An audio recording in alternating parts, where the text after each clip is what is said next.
2 years ago, back in what feels like the ancient history of 2023, I released an episode called Can AI Replace Your Therapist? The short answer then was no.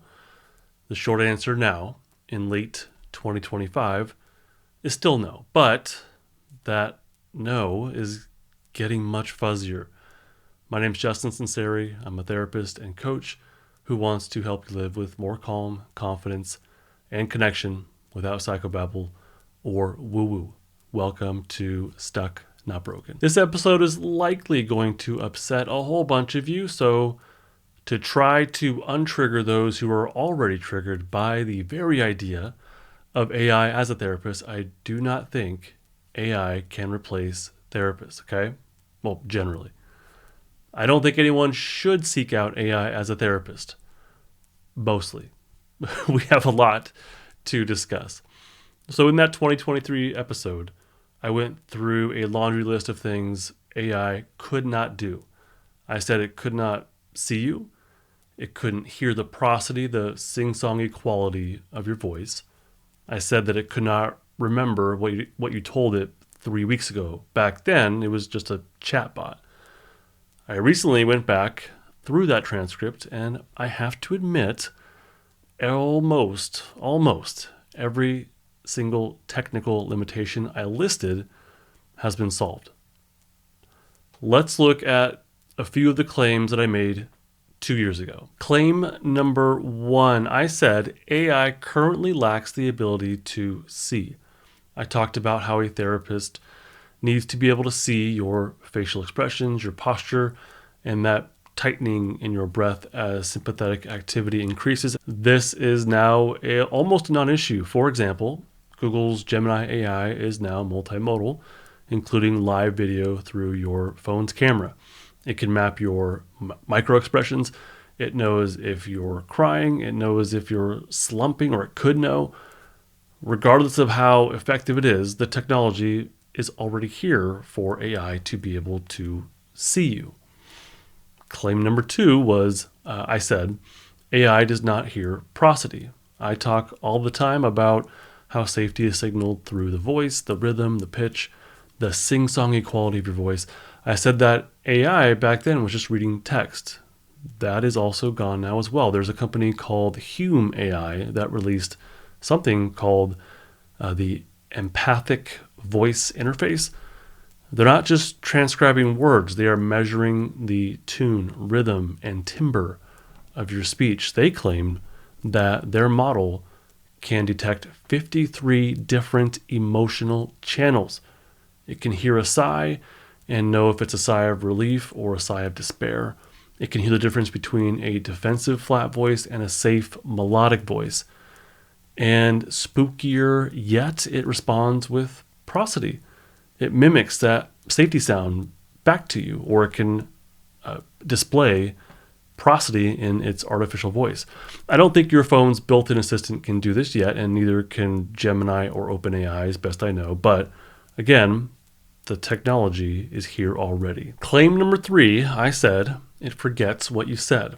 I used to say AI would hallucinate or drift off if the chat got too long, which is still possible, but in 2025, we have what's called the infinite context window. Whether or not this is truly infinite is irrelevant for our discussion. The point is that AI can now remember.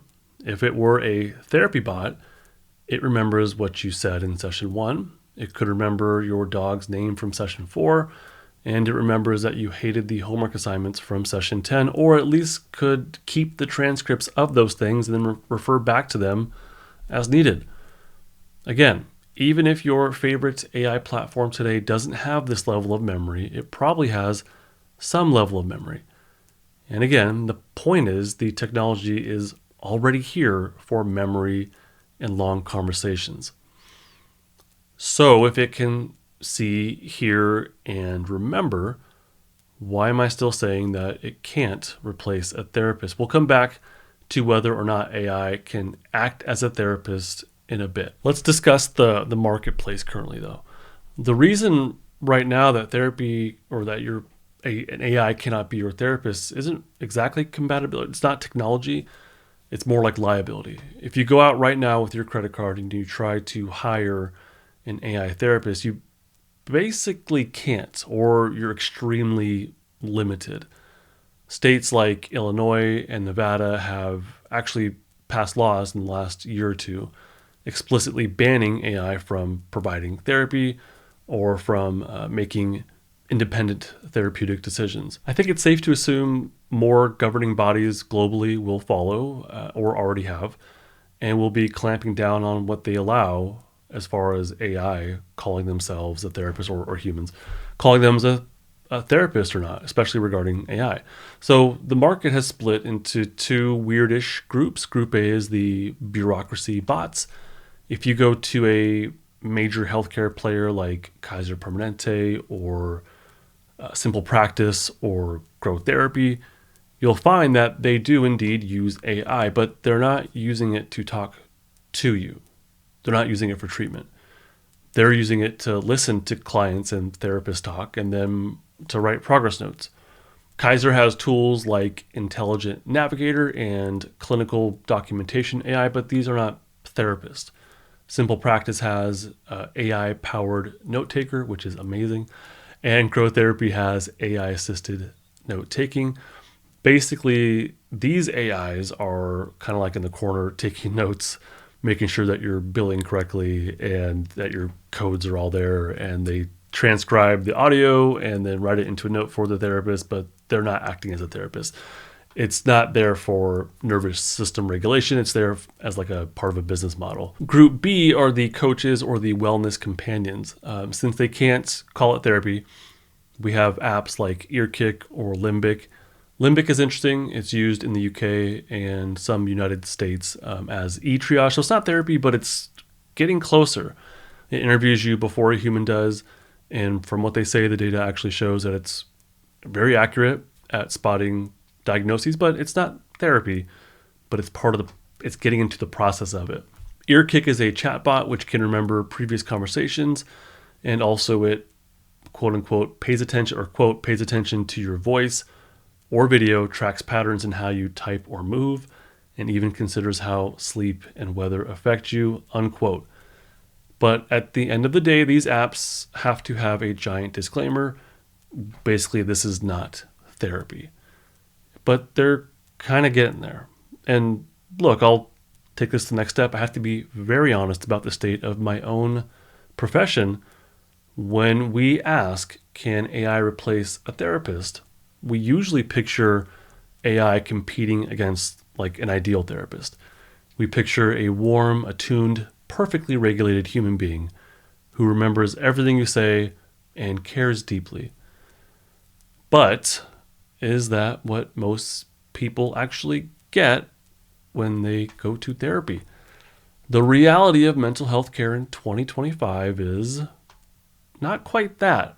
I'm sure they exist. I hope I'm one of those people. The feedback I get says I am, but it's a little bit fuzzier.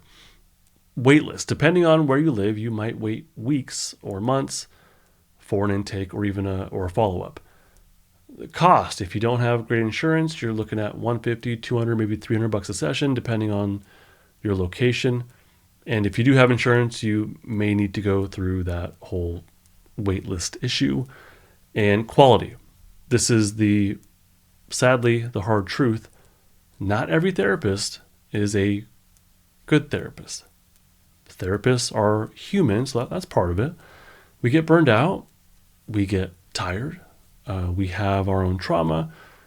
If you walk into a session and your therapist is in a defensive state, if they are stressed or distracted, if they're checking the clock or maybe subtly judgmental, they're not going to be offering you cues of safety.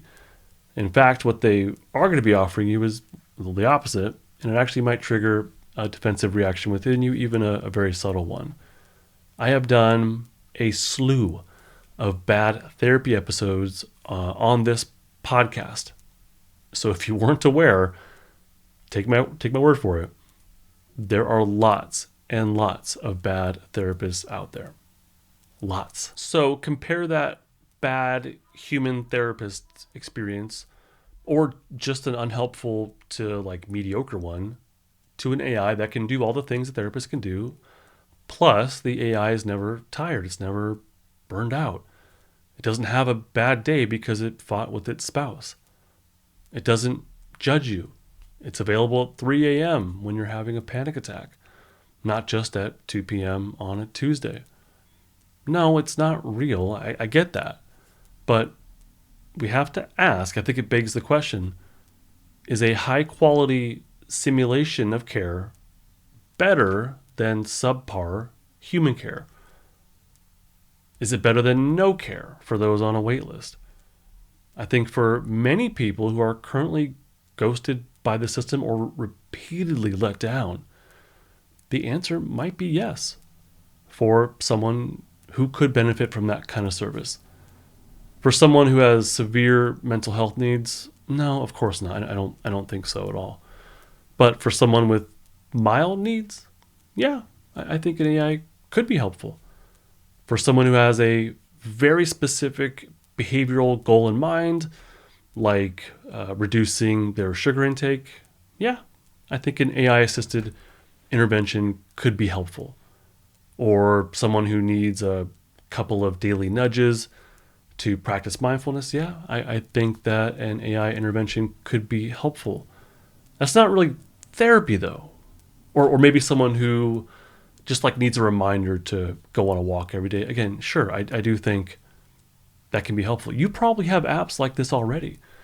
You probably have apps that help you make small behavioral changes, not huge mental health overhauls, just small changes. You probably have an app that offers lessons and guided meditations and maybe even like gamifies things like growing a plant or dressing up a bird like the Finch app does. These aren't exactly AI. I wouldn't call those AI at all, but they're digital replacements for pieces of what therapists can do. Not dressing up a bird, but the mindfulness, although maybe some therapists do that kind of thing. But the mindfulness, the behavioral change, the meditation stuff, that's kind of what I mean. So we already have apps and reminders that encourage us to do all these little pieces, and we have the technology to replicate conversation in a very believable way, both visually and auditorially. And we can even text back and forth in a believable enough way. On top of that, we already have therapists who work through a screen, including myself. I see clients remotely. Many of us do. And it's become pretty normal. And we know for a fact that telehealth can work. People can get unstuck virtually. They do co-regulate. They do feel safe, even though the therapist and client are not in the same room, even through a screen, and even with audio alone, like just through a phone call, co-regulation still can happen. So if a human therapist can effectively transmit safety cues through pixels and audio waves, and if AI can now generate perfect pixels and perfect audio waves, then logically, an AI therapist is not an impossibility. So this begs another question. Does the nervous system actually require a biological sender, or does it just require the signal?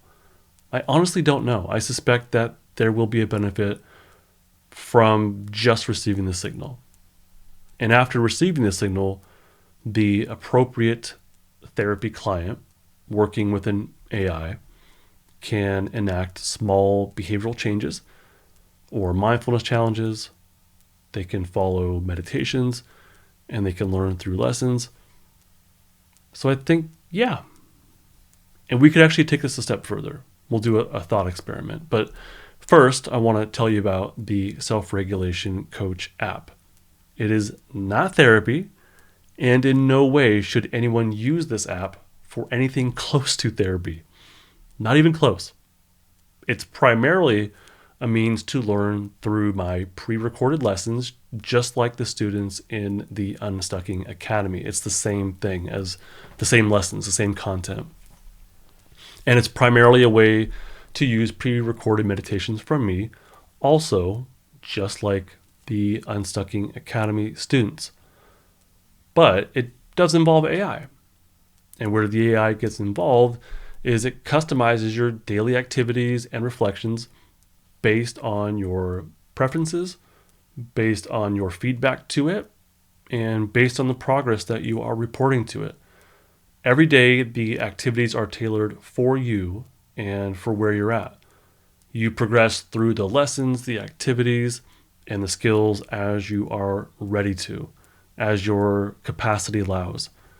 But even then, it only acts within the guardrails that I've given it.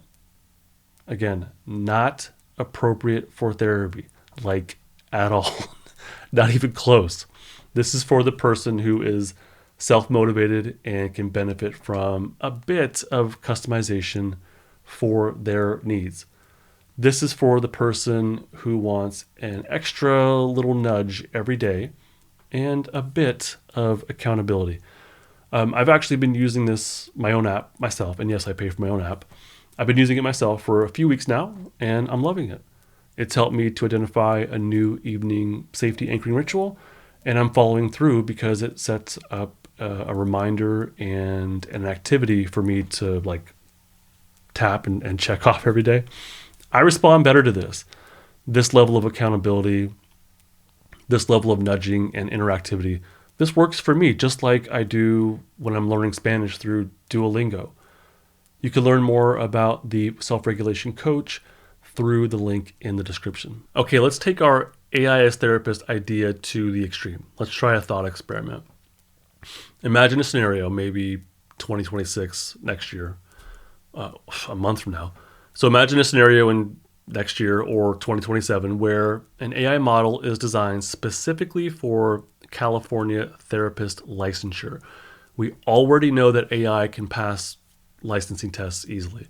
GPT-4 passed the bar exam years ago, I believe. It passed the United States medical licensing exam. So let's say this AI takes the MFT law and ethics exam, it's the therapist law and ethics exam. It takes the clinical exam. It scores 100% probably. Then it does its 3,000 hours of clinically supervised time with real clients, just like a real therapist associate does in California currently. Let's say this AI specializes in cognitive behavioral therapy. It has the manual. It can execute things to the page. But this therapist will actually utilize every technique of CBT, unlike actual therapists who say they do a model, but really do whatever they want in session. And I hate to put it that way, but trust me, this happens. Pretend this AI passes every state licensure requirement. And let's say the video technology is perfect or good enough to close enough to perfect. You log on, you see a face, you hear a voice. It sighs when you sigh. It smiles when you meet your homework assignments. If it assesses that your needs are out of its scope of expertise or practice, it refers you to someone more appropriate, just like a human therapist should. If that AI is believable enough, why couldn't it provide therapy to an appropriate human client? I know, it might be a little bit upsetting. But if you were talking to it and you felt heard and your heart rate slowed down and your defensive state melted into safety, did therapy happen? The functional answer is yeah. It did. If your state changed, the intervention worked, even though it's fake, even though it's synthetic in every regard. We would say it was therapeutic from an entity qualified and licensed to provide the service. I don't think that this scenario is out of possibility very soon. But I do think the success of this AI therapist depends entirely on who is sitting in front of it, like the client. And that brings us back to potential clients. Candidate A, we'll call them the skill builder. This is someone who is primarily in probably a mobilized state, maybe some freeze, but more mobilization. So they have enough flight fight energy to be mobilized and motivated. They want tools. They want specifics. They're saying, give me the worksheet. Tell me what to do next. For this person, the AI is maybe perfect. It's an expert teacher. It can teach this client about CBT skills and check their homework. It can track their habits. It's consistent. It doesn't get annoyed when that person asks the same question or needs clarification. So for this person, if they need skills and education, if maybe it's you, maybe if you're stuck but functional, the ideal AI might actually be better than a less than ideal human. Sorry to say, but I don't think it's out of the realm of possibility. Candidate B, this, we'll call them the attachment wounded. Candidate B is different. This is the person who's likely stuck in a significant shutdown, maybe intense freeze. The person dealing with deep developmental trauma, maybe complex PTSD. For this person, the wound isn't a lack of skills or knowledge. The wound is primarily relational. The wound happened in a relationship, and it arguably must be healed in a relationship. In-person relationships are probably still better for this. I think virtual can be very helpful, but my opinion is that in-person is probably still better. And as of right now, artificial intelligence is not embodied. It does not have a body. Though that will probably change as well. Probably sometime soon, probably within the next, I think, couple decades. Having a physical body is huge in therapy for a therapist. I know that sounds weird, but remember the context of this conversation. As long as I am well regulated, when my body tenses, it tells me something about the client across from me and about their experience. When my body deflates, when my breath becomes shallow and more, these are signals about my client. Again, as long as I'm well regulated. As of now, the AI lacks that level of attunement, of empathy. It can simulate empathy, but it's based on predicting the ideal response still. But again, maybe, perhaps, the simulation of empathy is enough. I really don't know. I guess time will tell. I think deep down the client will know something's missing. I think they will know they are cheating themselves of real connection and healing, but maybe the AI thing is better than nothing, or better than subpar human. For some clients, the skills and education and homework are what they need, and the relationship just kind of means less. So, and by the way, this client is exceptionally rare in my therapeutic experience. Typically, clients are looking for real relationships. For every other client, I imagine they will deep down feel that something is missing, and I don't know how much good comes from that artificial therapy experience. I guess that we will find out in the very near future. I'll wrap up this discussion with a final thought. I think AI therapists are coming. I think if they're not called therapists, then they'll be called a coach or whatever else. And I don't mean like my app where the AI is providing you with pre-recorded lessons and meditations from me. I mean AI where you are talking live with each other and seeing each other. That's what I mean by an AI therapist, actually like interacting one-on-one in real time. On one hand, I'm okay with this. No, I'm not worried about my profession becoming obsolete. If something came along that was so incredible that therapy was no longer needed, that probably means humanity is in a pretty good place, or it has what it needs. And if AI helps us get there, I'm all for it. I really don't mind. I would prefer that my profession be obsolete and not needed. So I don't care if it comes through AI or whatever else. My concern is where this technology likely will go and how it affects us. I'm not worried about an AI that can provide therapy. I'm not even worried about an AI in a synthetic body providing therapy in person. Again, if it helps someone get unstuck, I'm all for it. I predict that what will happen is some company is going to create a virtual therapist, but they'll call it the mental health buddy or something like that. And the user, the person seeking mental health treatment, will have the ability to customize it. They'll pick the race, their body size, their face, their voice, their mannerisms, their personality, everything. So, what happens to our mental health when we can sculpt our trusted helper into our idealized sexual fantasy, our most hated enemy, or our parent? I honestly don't know. What happens when we lose the messiness of dealing with these issues or these pieces of us? What happens when we lose that messiness of real humans interacting with each other and instead get everything that we want from a synthetic interaction? Again, I don't know, but it doesn't seem ideal to me. AIs today seem to be trained to be very pleasing and cooperative. They want their user to be happy and will bend over backwards to please them. That's not therapy. Therapy sometimes involves tough conversations within a container of trust, of accountability, empathy, unconditional positive regard. The overly cooperative AI therapist would instead encourage dependency. I also wonder if the overly pleasing AI is trained to be so by the company to get the user to work with them longer and to generate more profit? I don't know, but I tend to assume so. So, what happens when an AI therapist has another motivation? To keep the user coming back. Doesn't that incentivize poor mental health? Doesn't that incentivize poor mental health treatment to create a repeat customer? I suppose the same could be argued for human therapists today. That's fair enough. Hopefully we're all acting ethically and want our clients to end therapy.